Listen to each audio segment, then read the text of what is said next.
Hey, what's up guys? This is Jacob here with a 4-step tutorial on how to get better chords. So this is step 1, I call it the string check. So anytime you learn a new chord, it's important that you're checking out each string as you play. So let's use a C chord for example, a standard C. You're playing it out and it just doesn't sound quite right. It's not as full as you want it to be. So whenever you learn a new chord, do a string check.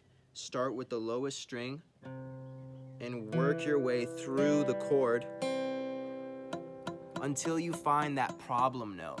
So let's look up at my hand here. You can see my upper finger is too flat and it's muting the highest string. So if I raise that up, it's now allowed to ring out and now I have a full chord.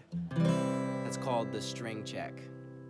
Part 2 of getting better chords. This one is called fingers to frets. So whenever you play a chord, you always want your fingers to be right up against the frets. It's going to impact how much energy it takes to play the chords. So this is how you could be playing a G, with your fingers up here in the middle of the frets. What's happening here is it's causing you to waste a lot of energy on your fingers. So you want to take those fingers and slide them up to the frets. It's called fingers to frets. And that's gonna be a much lower energy on your hand, and your wrist is gonna be able to last longer. So always slide your fingers right up to the frets. That's part 2. Part 3, this is called targeted strumming. So whenever you're playing a chord that has notes left out of it, that has whole strings that aren't included, you need to make sure that you're targeting only the strings that are included. So if you look at my hand, we have a C here. The lowest string, the E string, is not included in this chord. So if you're down here strumming all 6 of the strings, that low E is gonna overpower your chord. So you need to make sure that to the best of your ability, you're targeting just the lowest 5 strings, and that's gonna give you a cleaner C.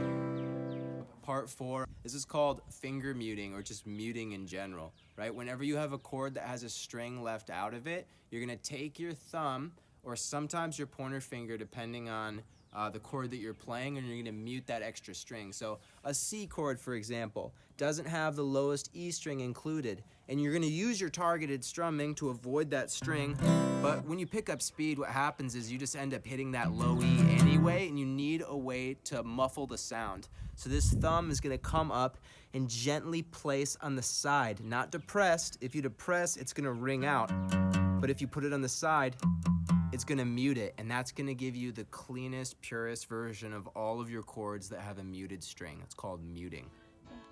Hey guys, thank you so much for watching the video. I'm gonna make more videos and posting more content here, so just check back for more. And yeah, thanks for the views. Peace.